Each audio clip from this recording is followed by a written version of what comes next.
नमस्कार, मैं हूं विकास सुखीजा और आप देख रहे हैं अब तक टाइम। दोस्तों, आपको बता दें, पिछले 2 दिनों से केंद्र के पंचायती राज के राज्य मंत्री कपिल मोरेश्वर पाटिल अपने दौरे पर थे और आज दौरा पूरा करने के बाद उन्होंने एक प्रेस वार्ता बुलाई, जिसमें पत्रकारों ने कई सवाल दागे और कईयों का जवाब मिला और कईयों का जवाब उन्होंने देने से टाल दिया। चलिए आपको दिखाते हैं पूरी प्रेस वार्ता। क्या कहना है मंत्री जी का। भारत सरकार में राज्य मंत्री आदरणीय कपिल पाटिल जी, माननीय मुख्यमंत्री जी के प्रतिनिधि संजय पटला जी, मेरे साथी जिला में महामंत्री राजवीर जी, सुनील जी और उपस्थित हमारे किसान मोर्चा के जिला अध्यक्ष नरेंद्र जी, मुस्लिम साहब और प्रेस के सभी मेरे साथी, प्रिंट मीडिया और सोशल मीडिया, इलेक्ट्रॉनिक मीडिया के सभी बंधुओं का मैं आज की इस प्रेस वार्ता में हार्दिक अभिनंदन करता हूं, स्वागत करता हूं। पिछले 2 दिन से माननीय मंत्री जी करनाल के दौरे पर आए थे।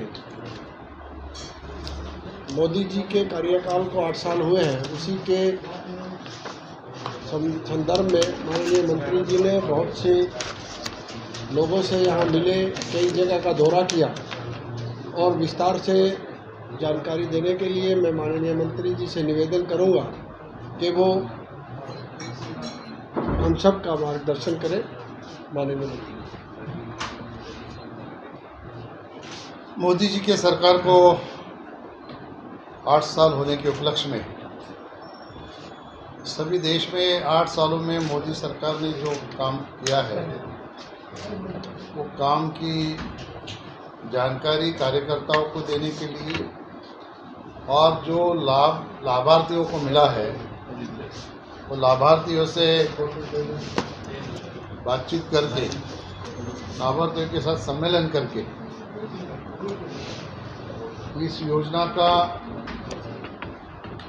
किस तरह से उनको फायदा हो रहा है, उनके जीवन में क्या परिवर्तन आया है, ये जानने के लिए मैं यहाँ 2 दिन से हूँ। और मुझे खुशी है कि यहाँ की राज्य सरकार, केंद्र सरकार की जितनी भी योजनाएं हैं, सारे उनके आला ऑफिसरों के साथ मिलकर सारी योजनाओं का लाभ जन जन तक पहुँचाने के लिए प्रतिबद्ध है।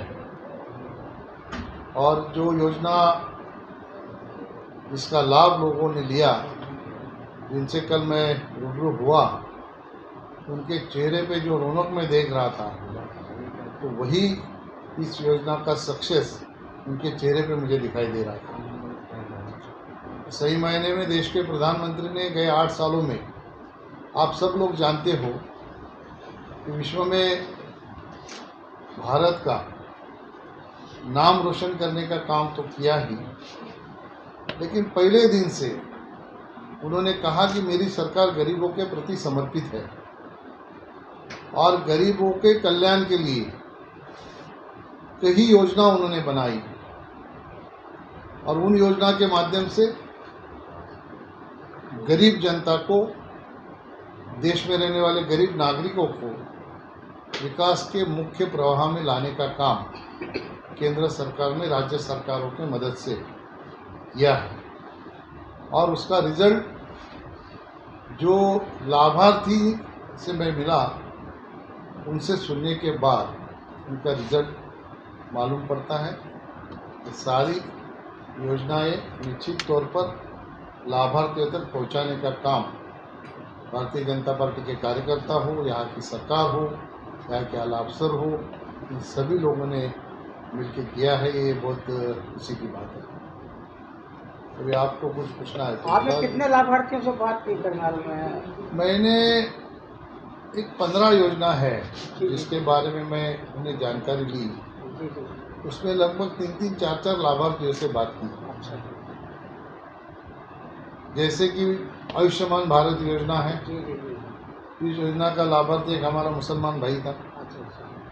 उसने कहा कि 8 साल में मेरे घर के रूम के कोने में पड़ा हुआ था, मेरे पास मेरे दोनों घुटने खराब हो गए थे ऑपरेशन के लिए पैसा नहीं था, तो ये योजना आई, ये योजना का कार्ड मुझे मिला और मेरे दोनों घुटनों का ऑपरेशन हो गया। और आज मैं अगर मेरे घर से चलकर यहाँ आया हूँ तो ये मोदी जी की कृपा है, ये योजना की कृपा है।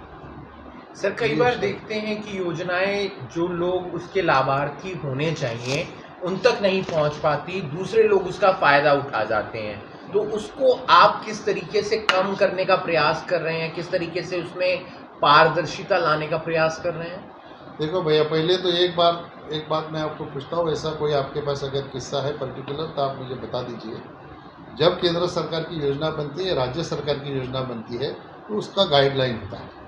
वो गाइडलाइन में जो बैठता है उसी को उसका लाभ मिलता है, दूसरा कोई उसका लाभ ले नहीं सकता। अगर किसी ने गलत करके उसका लाभ उठाया है, आपके पास कुछ जानकारी रहेगी तो उसका ज़रूर मैं इंक्वायरी करवाऊँगा और उन लोगों के ऊपर उचित कार्रवाई भी करवाने के लिए। महाराष्ट्र से है, महाराष्ट्र में भी विधानसभा चुनाव होने हैं, इससे पहले राज्यसभा चुनाव भी आज हैं, तो क्या स्थिति रहेगी वहाँ पे महाराष्ट्र में? अभी महाराष्ट्र का सवाल यहाँ जानकर क्या करोगे भैया? नहीं सर, जरूरी है सर, आज राज्यसभा की राजनीति है, जो इलेक्शन हो रहा है, आप भी चूंकि भाजपा में एक संगठन से जुड़े हुए देखो, व्यक्ति हैं। महाराष्ट्र में छह सीटें हैं राज्यसभा की, 7 कैंडिडेट खड़े हैं। जो परिस्थिति वहाँ पे बनी हुई है उससे तो पता चलता है कि मैं तो यहाँ पे हूँ, 2 दिन से दिल्ली में था, फिर 2 दिन से यहाँ पे। इन जो परिस्थिति बनी है उससे पक्का पता चलता है कि भारतीय जनता पार्टी की 3 सीटें वहाँ से जीत के आएगी। मंत्री जी, आपने यहाँ पर 2 दिन से दौरा कर रहे हो, कल भी आपने किया, आज भी किया। पर्सनली आप किसी से मिले बिना ये अमली जामे के? पर्सनली किसी व्यक्ति से ग्राउंड लेवल पर जानकारी लेने का हासिल किया कि कितना फायदा हुआ है योजनाओं का, क्या ग्राउंड रिपोर्ट क्या है?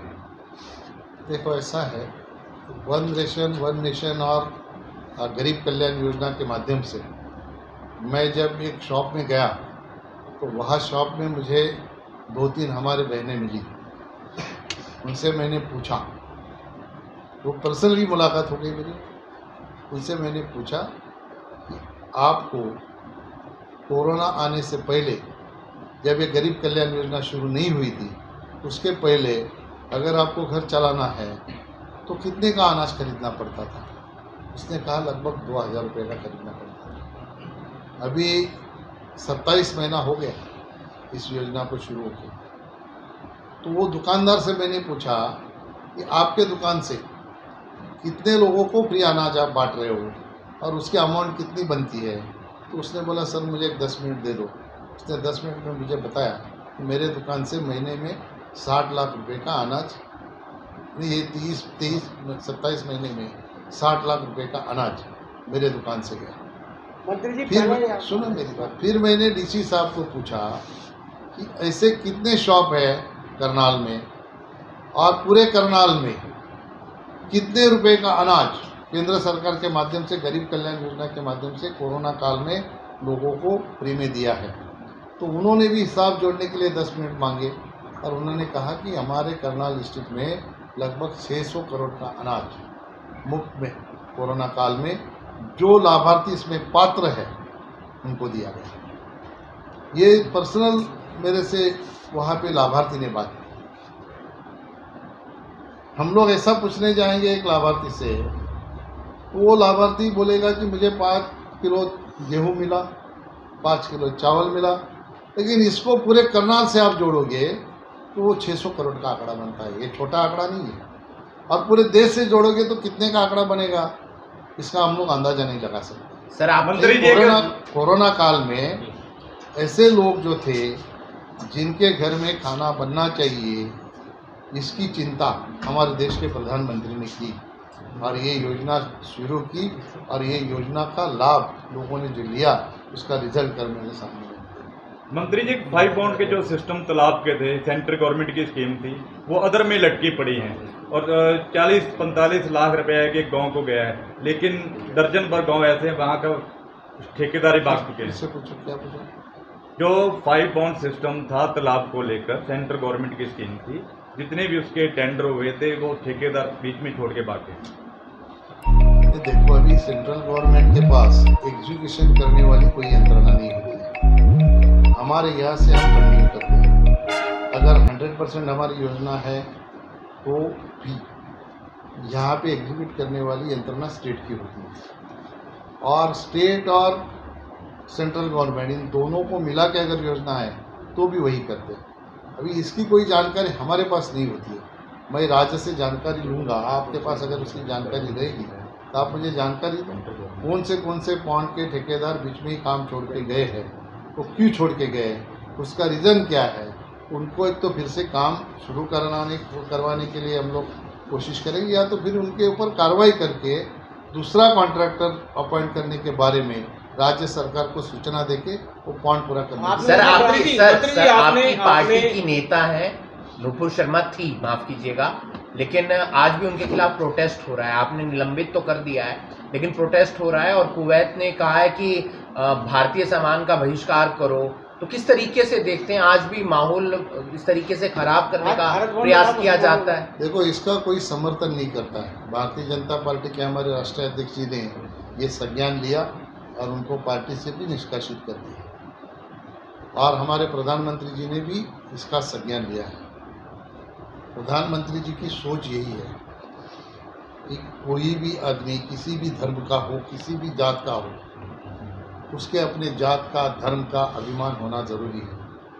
अगर मैं हिंदू हूँ तो मैं मंदिर में मुझे जाना ही चाहिए, अगर मैं मुस्लिम हूँ तो मुझे मस्जिद में जाना ही चाहिए, अगर मैं क्रिश्चियन हूँ तो मुझे चर्च में जाना ही चाहिए, अगर मैं सिख हूँ तो मुझे गुरुद्वारा में जाना ही चाहिए। लेकिन ये धार्मिक स्थल से जब मैं बाहर निकलूँगा तो मैं ना हिंदू हूँ, ना मुसलमान हूँ, ना सिख हूँ, ना ईसाई हूँ, अगर मैं हूँ तो मैं खाली हिंदुस्तान हूँ। ये भावना लोगों के मन में आनी चाहिए, और इसीलिए भारतीय जनता पार्टी ने उसकी कार्रवाई की है। अभी प्रोटेस्ट करने वाले लोग हैं वो तो करते रहेंगे, उनको भारतीय जनता पार्टी नहीं होगा आपको लगता है? क्योंकि नुपुर शर्मा ने सिर्फ ये बोला कि कुरान में लिखा है कि अगर कोई उसके पास लिखी हुई तथ्य है। चीज, अगर कोई लिखी हुई चीज पर बयान दे रहे हैं तो उससे बैक स्टेप लेना अच्छा नहीं है। ऐसा है, भारतीय जनता पार्टी की भले प्रवक्ता है जी, लेकिन अगर कोई स्टेटमेंट देते हैं तो सारी चीज़ें कोई भारतीय जनता पार्टी के नेता से कंसल्ट करके भी नहीं बोलते। कुछ लोग अपने हिसाब से कुछ बोल देते हैं, इसलिए तो उनके ऊपर कार्रवाई करने की नौबत आती है। आपको लगता है नुकसान नहीं होगा इससे जो उनका बयान आया था, देखो ये पक्ष चला जाएगा वो? ये देखो, ऐसा मैं अभी बताता हूँ आपको, ये फायदे नुकसान की बात नहीं है, ये एक आइडियोलॉजी की बात है। भारतीय जनता पार्टी की आइडियोलॉजी है, भारतीय जनता पार्टी को बदनाम करने के लिए लोग ऐसे ही बोलते हैं। अभी ये 6 सालों में मोदी जी के लिए क्या क्या लोगों ने बोला, पर्सनली मोदी जी ने ऐसा कोई डिसीजन लिया है या सरकार बोल के कुछ ऐसा डिसीजन आया है जो मुसलमान भाइयों के खिलाफ गया है, ऐसा कुछ है नहीं है। तो कोई क्या सोचता है उससे कुछ मतलब नहीं। मोदी जी जब स्पीच देते हैं बोलते हैं मेरे 130 करोड़ देशवासियों, वो किसी को पीछे नहीं छोड़ते, वो किसी भी धर्म का हो, वो भारतीय है। और जब उनका कोई सम्मान होता है तब भी वो यही बात करते हैं, मेरा सम्मान नहीं, मेरे 130 करोड़ देशवासियों का सम्मान। तो इसमें सारे हमारे मुसलमान भाई भी आ गए। आज हिंदू धर्म पर टिप्पणी की गई है, अभी मौनस जो नेता है ओवैसी ने की है, और भी कई मौलवी हैं, और भगवान शंकर जैसे शिवलिंग की पूजा होती है हिंदू करता है, उस पर बहुत बुरी तरह की टिप्पणियां की जा रही हैं। उनके खिलाफ क्या कार्रवाई हो रही है? मैंने ये सुना नुपुर नहीं शर्मा है, पर तो हो गई, मैंने सुना नहीं, लेकिन आपने बात की, अच्छी बात की। ऐसा होता है जब कोई यहाँ से मुसलमान भाइयों के ऊपर टिप्पणी करते हैं तो उसकी बहुत बड़ी राजनीति होती है, लेकिन जो आपने कहा ऐसी टिप्पणी होती है तो उसकी राजनीति नहीं होती है। मंत्री जी इसी के साथ सवाल मेरा, नुपुर शर्मा कहता है अगर मैं कोर्ट में गई तो इस्लाम के परखच्चे उड़ा दूंगी, सब तथ्यों पे आधारित है, एक भी शब्द उन्होंने किसी भी ग्रंथ से बाहर जाकर नहीं कहा है, जो लिखा हुआ है वही कहा है। इस पूरे मामले की जांच होनी चाहिए थी या निष्कासन होना चाहिए था? देखो भैया, मैंने कुछ कुरान पढ़ा नहीं है, इसलिए मैं उसके ऊपर कुछ आधिकारिक तौर पर बोल नहीं पाऊँगा। उन्होंने पढ़ा है तो आपको सवाल उन्हीं से पूछना पड़ेगा, मैं इसका क्या जवाब दे सकता हूँ। डॉलर के मुकाबले रुपया इस समय रिकॉर्ड निचले स्तर पर है, आज भी मार्केट डाउन है। आपको नहीं लगता महंगाई इतनी ज़्यादा बढ़ रही है, गरीबों के लिए काम हो रहा है, अच्छी बात है, मिडिल क्लास के बारे में भी कुछ सोचा जाए, महंगाई इतनी बढ़ रही है सर? देखो भैया, महंगाई का कोई समर्थन तो करेगा नहीं, लेकिन महंगाई क्यों बढ़ी हुई है ये इसकी परिस्थिति मेरे से ज़्यादा आप जानते हो। विश्व में थर्ड वॉर जैसा परिस्थिति बन गया, नहीं हुआ, सौभाग्य है हमारा, विश्व का सौभाग्य नहीं बना। क्रूड ऑयल के कारण कुछ पेट्रोल डीजल की दरें बढ़ी, पेट्रोल डीजल की दरें बढ़ी तो अपने आप कुछ चीज़ों की दरें बढ़ती है। तो केंद्र सरकार ने 2 बार कोशिश करी। केंद्र सरकार का अपना जो शेष है उन्होंने 2 बार कम किया। अभी हरियाणा में भी हमारी सरकार है, इसलिए हरियाणा के हमारे सरकार ने अपना शेष कम कर दिया, इसलिए पेट्रोल डीजल की रेट कुछ कम हो गए। लेकिन कुछ ऐसे स्टेट हैं जहाँ पे भारतीय जनता पार्टी की सरकार नहीं है, जैसे दिल्ली है, हमारा महाराष्ट्र है, राजस्थान है, इन्होंने अपनी तरफ से पेट्रोल का शेष कम किया नहीं। तो वहाँ पे जो महंगाई है उसकी जिम्मेदारी आप किसके ऊपर डालोगे? अगर हमारे विरोधी चिल्लाते हैं पेट्रोल का दर इतना हो गया, रेट इतना हो गया, इसलिए महंगाई बढ़ गई, तो उनकी भी जिम्मेदारी बनती है कि अपने अपने स्टेट में अपने पेट्रोल डीजल का शेष कम करो और अपने यहाँ की महंगाई कम करो। तो वो भी जिम्मेदारी सेंट्रल गवर्नमेंट की है क्या? कुछ लोगों ने ऐसा बताया कि हमारा जीएसटी का पैसा सेंट्रल गवर्नमेंट से आना है, इसलिए हम ये पेट्रोल के ऊपर का शेष कम नहीं कर सकते। अच्छी बात है, नहीं करो, लेकिन कोई स्टेट सेंट्रल गवर्नमेंट को पैसा छोड़ने वाला है क्या? जीएसटी आज नहीं तो कल देनी ही देनी है। अभी 7-8 दिन पहले 80,000 करोड़ का जीएसटी चुकाया सारे राज्यों का। उसमें हर एक राज्य को जिनका था उतना मिला, कुछ लोगों का बाकी भी रहा होगा। लेकिन सेंट्रल गवर्नमेंट ने पूरा जीएसटी देने के बाद जो लोग ये बोलते हैं कि हमारा जीएसटी बाकी इसलिए हम शेष का पैसा कम नहीं कर सकते, तो लोगों से जो पेट्रोल का पैसा ज़्यादा लिया शेष के माध्यम से, तो जीएसटी पूरा चुकाने के बाद वो वापस देने वाले हैं क्या? ये उनको सवाल पूछना चाहिए आप लोगों ने। ये लोगों को गुमराह करने की कोशिश कर रहे हैं अपोजिशन वाले। पूरी कोशिश मोदी जी की चल रही है, मोदी जी के सरकार में बैठे हुए सारे मंत्रियों की चल रही है। एक कौन प्रधानमंत्री चाहेगा कि देश में महंगाई हो? ऐसी परिस्थिति बनी हुई है। परिस्थिति के कारण जो महंगाई उसको कम करने के लिए हर पल कोशिश प्रधानमंत्री जी कर रहे हैं। मंत्री जी, जो जरूरत की चीजें हैं, आप देखिए जरूरत की चीजें, आप खुद आए यहाँ करनाल में हैं, रसोई गैस सिलेंडर, आपने राशन तो सस्ता दे दिया, फ्री में दे दिया, लेकिन रसोई गैस सिलेंडर की कीमत बहुत है। लोगों ने कहा नहीं आपको इसको भी कम किया जाए? देखो, आपको मैं बताता हूँ, मैंने कल पर्टिकुलर ये सवाल पूछा। आप डीसी ऑफिस में जाके उनके पास अगर रिकॉर्डिंग हो तो आप पूछ सकते हो। मैंने उनको पूछा, हमारे बहन को, कि आपको सिलेंडर फ्री दिया, लेकिन मेरे सामने कई बार ऐसे किस्से आते हैं अपोजिशन के लोगों के पास से, वो स्पीच में भी बताते हैं आपने सिलेंडर फ्री दिया लेकिन भरने की ताकत उनकी नहीं है। मैंने उनको पूछा, आप भर पाती वो खाली होने के बाद? उसने कहा बिल्कुल भर पाते। क्यों भर पाते हम लोग? हमारी पोजीशन हम लोगों ने बनाई है, क्योंकि हमारे इलाज का पैसा भी बच रहा है। अभी मैं मेरे एक छोटे से रूम में रहती हूँ, तो मेरे घर में अगर खाना बनता है तो बच्चों को बाहर सुलाना पड़ता है, उसको धुएं से तकलीफ होती थी, मुझे होती थी। अभी वो बीमारी का सवाल नहीं बचा है। ये पर्टिकुलर सवाल मैंने 2 हमारे बहनों से पूछा। अरविंद केजरीवाल की राजनीति को किस तरीके से देखते हैं? दिल्ली, पंजाब और अब बाकी स्टेट में भी अपना वो वर्चस्व स्थापित करना चाहते हैं। एक राजनेता के तौर पर आप किस तरीके से इसको नज़र देखते हैं? देखो, मुझे महाराष्ट्र में एक ने सवाल पूछा था जब ये 5 राज्यों के चुनाव हो गए, तो उन्होंने पूछा था कि अरविंद केजरीवाल भारतीय जनता पार्टी को एक पर्याय बनने जा रहे हैं क्या? तो अरविंद केजरीवाल कभी मोदी जी का और भारतीय जनता पार्टी का पर्याय नहीं बन सकता। अरविंद केजरीवाल कांग्रेस का पर्याय बनने जा रहे हैं। इसलिए पंजाब में उनकी सरकार थी, वो चली गई। अभी यहाँ के देश के जनता को तय करना है। अभी उनको, उनकी पार्टी है, उनका कोशिश करना तो उनका काम है। हमें भी तो पहले बोला जाता था कि 15 राज्यों में भारतीय जनता पार्टी कुछ है नहीं, एक भी हमारा मेंबर नहीं। वहाँ पे हम लोग तो मुख्यमंत्री बना चुके हैं। अभी ऐसे कोशिश करना उसका काम है, उसको साथ देना नहीं देना जनता का काम है। आखिर में सरकार चुनती है जनता।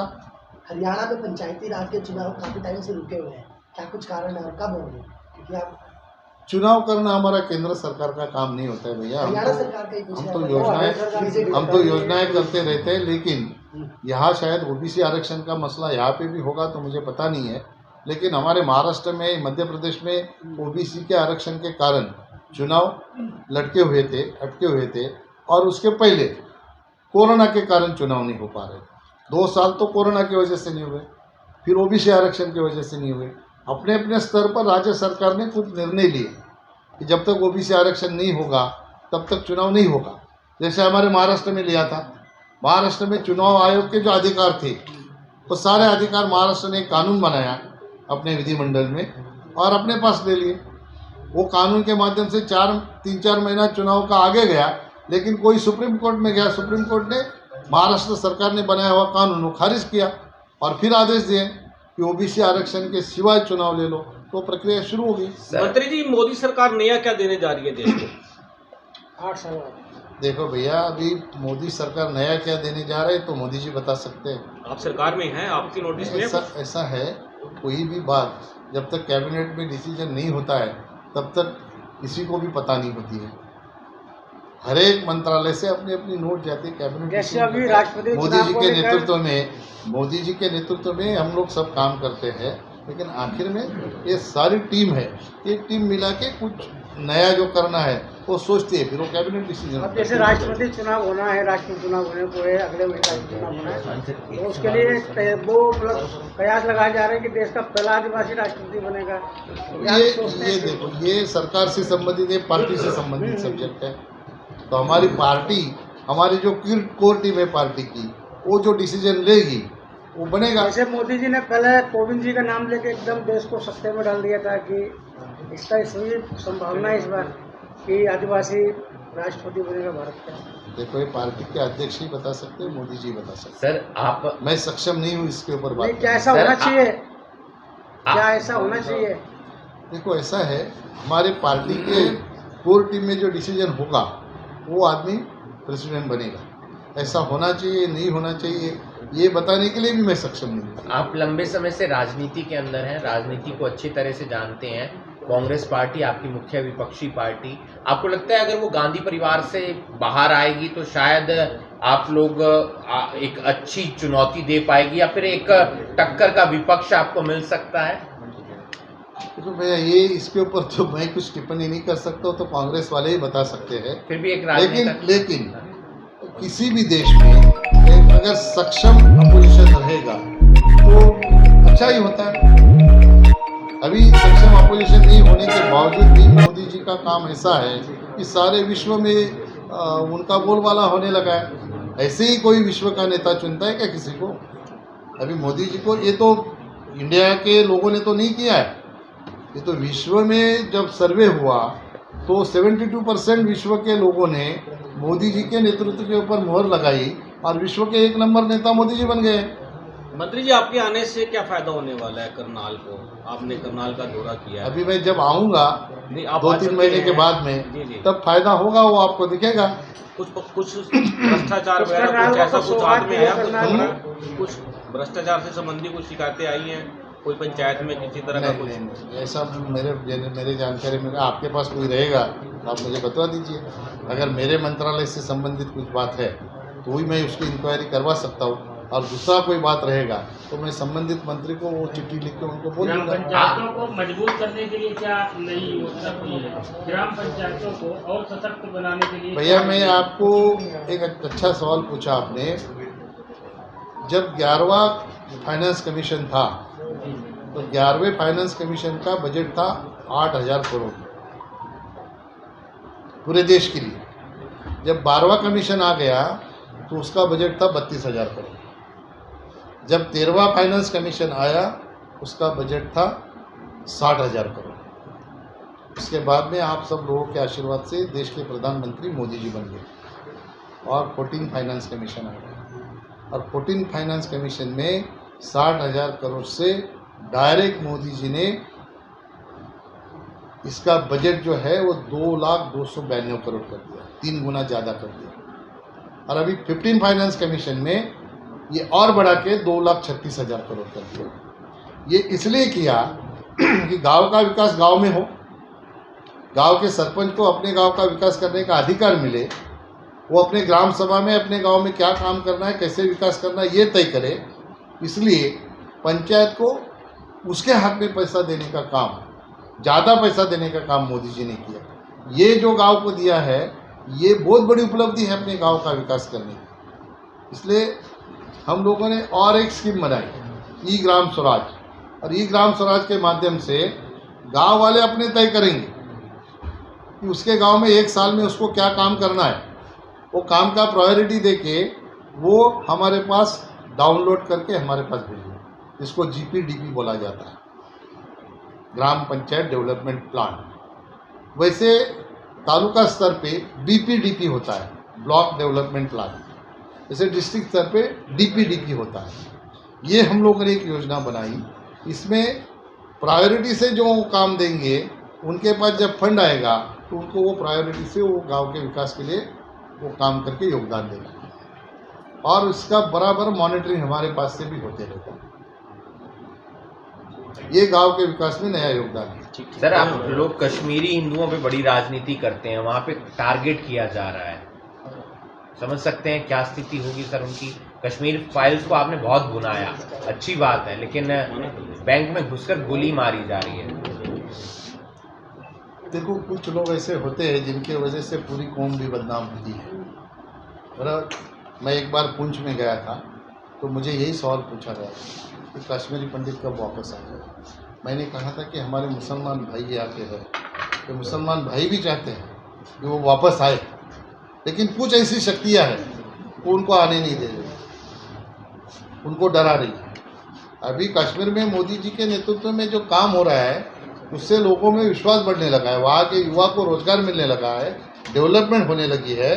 तो ये ऐसी शक्तियाँ, उनको ऐसा लगने लगा है कि कहीं कश्मीर हमारे हाथों से छूटा तो नहीं जा रहा है, इसलिए वो उनकी प्रेजेंट ही बता रहे हैं कि हम अभी मौजूद है।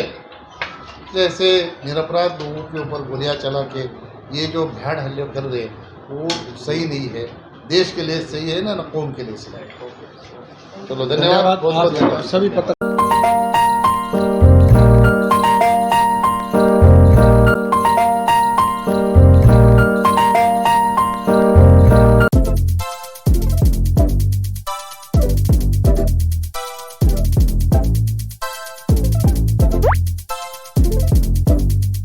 is important for you and your loved ones. Choose a policy today from Star Health Insurance. This is important for you and your loved ones. Choose a policy today from Star Health Insurance.